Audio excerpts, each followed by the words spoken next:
Si l'on se donne, au moment où on a ce sentiment et au moment donc c'est difficile, où on a justement une fascination envers l'objet de notre amour, et si à ce moment-là on peut faire, si on a la maturité qui nous rend possible de pouvoir tourner le regard vers l'intérieur alors que nous avons ce sentiment amoureux pour nous rendre compte que ce sentiment d'amour est un sentiment qui n'a pas de rapport avec l'extérieur, c'est simplement été la vie qui nous a donné un catalyseur d'un sentiment qui existe à l'intérieur. Nous pouvons retrouver alors la source de cet amour, nous pouvons voir que cet amour est à l'intérieur et nous pouvons le garder à ce moment-là. Et donc ce sentiment qui est là révèle l'unité.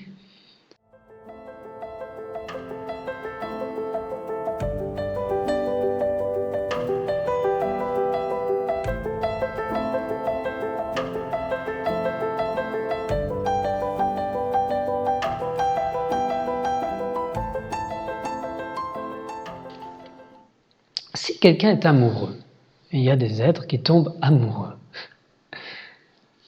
un être qui tombe amoureux de son cher ou de sa chère bien-aimée. Vous savez, même dans cette situation de coronavirus, eh bien, il y a des êtres qui tombent amoureux maintenant. C'est comme ça. Ils sont amoureux de quelqu'un. Croyez-vous que ces êtres ont peur en ce moment ?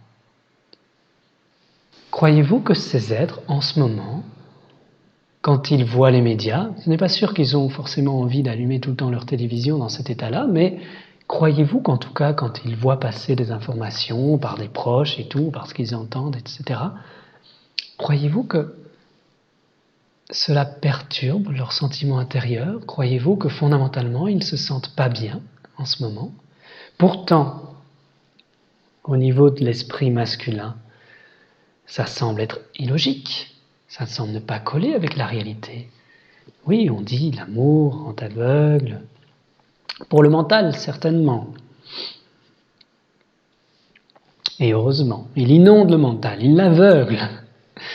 Mais pour cet être-là, est-ce que c'est pas logique ? Il n'en sait rien, il ne réfléchit pas en termes de logique. Mais est-ce que c'est irréel ? Parce que le mental se dit, c'est pas logique, ça ne correspond pas à la réalité.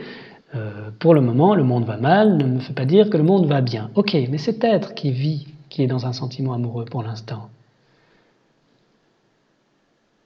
il n'aura pas ce genre de réponse, il ne pourra pas dire c'est bien ou c'est mal, mais en tout cas, il se sentira bien. Si on lui demande s'il va bien, il se sentira très bien. Donc, ce sentiment d'amour, il est au-delà de la forme. Et, j'en ai déjà parlé, si cet être pouvait profiter de ce moment où il tombe amoureux de quelqu'un pour se donner à ce moment précis, et c'est pas facile, se donner la première place, parce que lorsqu'un être est amoureux de quelqu'un, malheureusement, le mental cherche de la paix, et il vit de la paix lorsqu'il y a sentiment d'amour qui amenuise très fort la survie du corps. Et donc, le mental va projeter ce sentiment d'amour sur l'objet de notre amour, un être aimé. Et donc, nous aurons le regard tourné vers l'objet de cet amour intensément, car c'est ça qui nous produit ce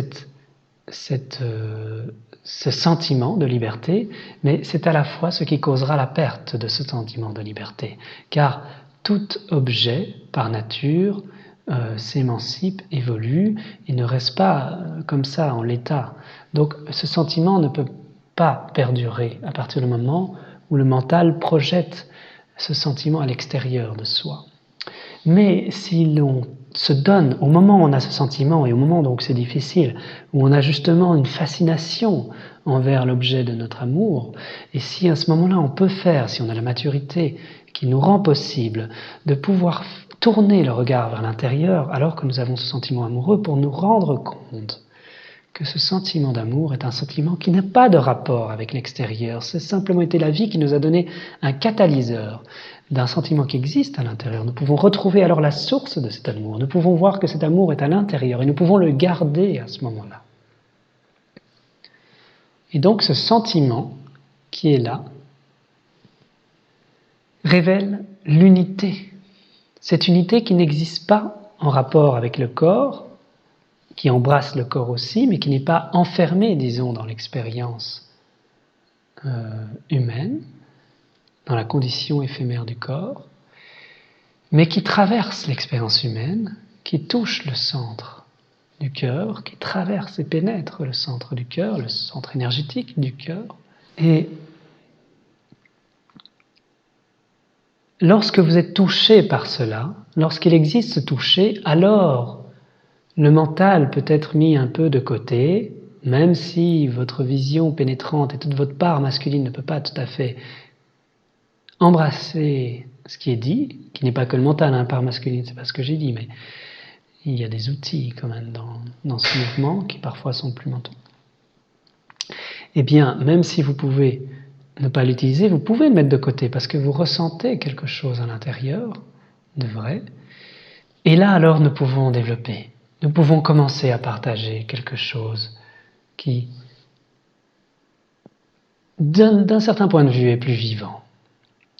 Évidemment, ça s'équilibre avec toute la sagesse, tout ce qui a été dit avant. Je vous ai déjà partagé un peu sur la connaissance, la sagesse, toutes ses qualités. Donc, cet amour, cette réception, là, dans cet aspect de dilatation, nous pouvons comprendre ce que veut dire. Comprendre dans le sens prendre avec, dans le sens d'embrasser, dans le sens d'intégrer, dans le sens d'une compréhension qui passe par le ressenti, par le fait de pouvoir le vivre, que ça devienne vivant pour nous, pour que ça ait de la réalité et que nous puissions le comprendre ensuite.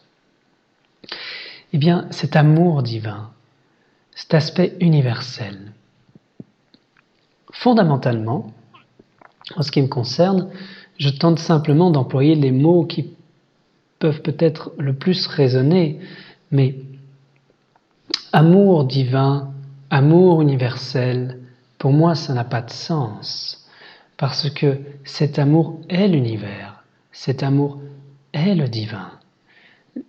Ça ne peut pas être, cet amour ne peut pas être coloré d'une autre étiquette. Il n'est pas quelque chose, il est quelque chose qui embrasse aussi les aspects humains de l'amour, mais il est, encore une fois, en sa source beaucoup plus grand, comme les 99,99999%. Bien souvent, on s'attache. Je vais dire d'un certain point de vue que quand on touche à l'amour, l'être humain tout de suite est plus que dans les 0,001% de la réalité, parce que tout de suite il ouvre une porte sur une dimension au-delà. Mais le mental, comme je l'ai dit, même quand il est amoureux, on projette le sentiment amoureux sur une personne. Donc très souvent, l'amour est projeté et donc est réduit dans sa réalité. Il y a une distorsion. Donc nous touchons plus dans l'amour quand même que le petit 0,001% de la réalité. Tout de suite, ça se détend quand il y a de l'amour. Mais si nous pouvons vraiment aller à l'intérieur et laisser ce sentiment vivre de lui-même, vous allez voir que c'est beaucoup plus vaste et universel que cela. Donc, amour, c'est un mot pour univers, pour Dieu, pour absolu. C'est aussi la part féminine dans son aspect sacré, donc l'aspect yin est dans sa force primordiale, qui, parce qu'elle est primordiale, souvenez-vous, dans le signe du Tao, c'est le noir, hein, l'aspect yin, le noir, il y a un point blanc dedans. Donc le seul fait d'embrasser totalement ça va révéler immédiatement une étincelle de lumière au cœur de ce blanc, qui est le yang. Donc, encore une fois, la naissance, qui naît de ce vide, de cette mort. Donc, encore une fois, on ne peut pas séparer l'un ou l'autre. Mais pour révéler cette lumière, là, nous laissons de côté tout souhait de comprendre intellectuellement et nous laissons simplement cette vide nous embrasser, cet universel amour, et on se permet de recevoir. Et ce qui est reçu, à un moment donné, va faire éclore de lui-même la compréhension. Donc vous voyez, c'est par l'autre sens. Il y a un sens où dans le faisceau lumière, on descend en nous-mêmes pour se stabiliser par la sagesse et avoir la compréhension. Et puis il y a cette dilatation. cet aspect universel, cet amour, cette beauté, c'est par là que nous touchons à cela, en y mettant de la beauté, en ressentant tout ce qu'on peut mettre quand nous parlons de divin, non pas en le récupérant de diverses façons. L'aspect divin peut aussi être récupéré par le mental dans un aspect très dogmatique. Le fanatisme, par exemple, l'extrémisme, parfois certaines formes d'extrémisme sont liées à une récupération du mental de sensations parfois très vastes, très universelles, mais récupérées. Et étant donné que c'est quelque chose de fort, ça se concentre de façon très extrême, forcément, très dilaté, l'équilibre est que ça s'extrémise. Mais pas complètement. Si c'était un point complet, ça révélerait la dilatation, qui révélerait ce point, cette étincelle de lumière, qui révélerait la dilatation. Là, il y a une distorsion. C'est extrême, mais pas absolument. Si c'était absolument extrême, ce serait le point dans le signe du Tao, le point blanc ou le point noir qui révèle son contraire, comme une respiration. Le bout de l'expire qui mène à l'inspire, jusqu'à son plein le plus total et qui mène à l'expire.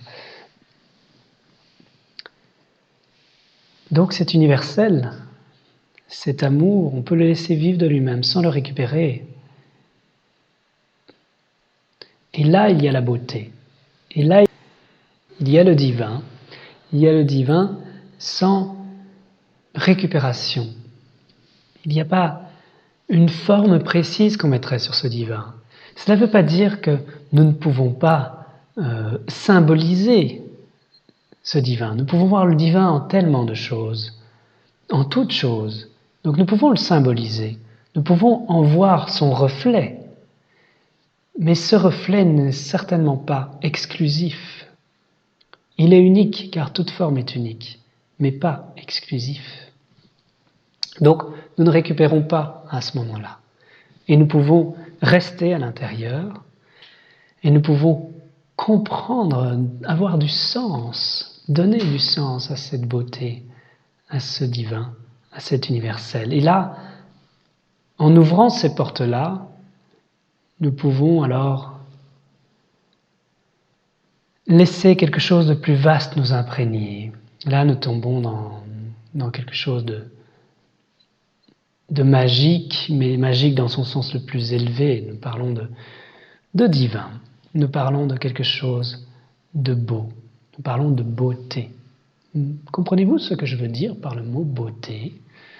Le mot beauté, pour moi, est associé à ce qu'il y a de plus éthéré, de plus pur et lumineux. Quelque chose qui révèle des qualités de noblesse. Et quelque chose qui, fondamentalement, quand je parle de beauté, fondamentalement, parce que là c'est encore des mots que je vous mets pour essayer de vous aiguiller sur ce dont il s'agit, mais quand je parle de beauté, c'est une expression qui pour moi est très très proche de cet universel, de cet amour, de quelque chose qui nous imprègne et qui légitimise le principe de foi, de confiance, voire de dévotion. Une dévotion vraiment à cela qui nous porte. Et là, nous sommes dans le fait de se permettre de recevoir. Et là, c'est universel, nous habite. Et vous savez, plus cela devient vivant pour vous, plus chaque être qui vit cela, partiellement ou complètement, s'unifie à ce que vous vivez. Et vous ressentez donc l'énergie de tous les êtres qui aussi vivent cela. Cet univers devient conscient. Cet univers, ce divin, c'est conscient, c'est la conscience. Conscience veut dire intelligent, veut dire vivant. Donc, vous comprenez bien qu'une personne qui vit totalement, qui se vit totalement comme étant ce un, cet univers et cette conscience, vit tous les autres qui font et vivent la même expérience. Il y a une union de tous ces multiples de la même chose. Donc, quand vous commencez à toucher à cet aspect universel, cet amour est concret. C'est un amour témoigné, chacun le témoigne à son unique façon, chaque expérience de ce un, chaque personne qui a fait cette expérience de ce un le fera à partir de ses qualités intérieures, intrinsèques, dont nous venons de parler il y a quelques minutes, une demi-heure, je ne sais plus, par rapport à cette connaissance de soi. Il a ses propres qualités, et c'est à travers ses propres qualités intérieures qu'il va révéler de son unique façon ce un. Et quand vous, avec vos propres qualités, vous vivez cette unité, vous vous unifiez aussi à cette expérience différente, mais de la même chose. Et donc, cette expérience différente est unie à la vôtre et vous permet de ressentir et de vivre aussi cette autre façon de vivre la même chose. Et vous vous unifiez à toutes ces façons différentes et uniques de vivre la même chose. Tout en étant vous-même d'une unique façon, vous vivez ces différentes façons uniques. Vous voyez comment ça danse entre le multiple et le un ? Et ça, c'est la danse universelle. C'est quelque chose qui se célèbre en permanence parce qu'il y a une célébration. Pourquoi ? C'est quoi cette célébration permanente ? L'inspire et l'expire. Le fait de se permettre de recevoir, et ce sont des fleurs, des fruits que nous recevons, et cela est donné, et nous recevons. Et il y a un émerveillement. Mais si vous êtes l'univers, si vous vous reconnaissez en tant que cela, cet émerveillement produit par ce qui vient de vous être partagé, par le fait que ce un, d'une unique façon, se révèle et vous permet de vous unir aux autres êtres qui vivent ce un d'une unique façon et qui vous permet de découvrir de quelle façon le un peut être vu d'une totalement autre façon tout en étant autant complet et un. Cet émerveillement qui provient de là, qui s'émerveille si ce n'est l'univers lui-même?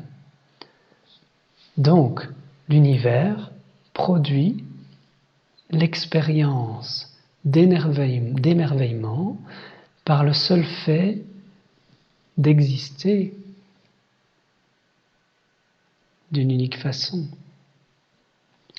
Donc, c'est ça la célébration.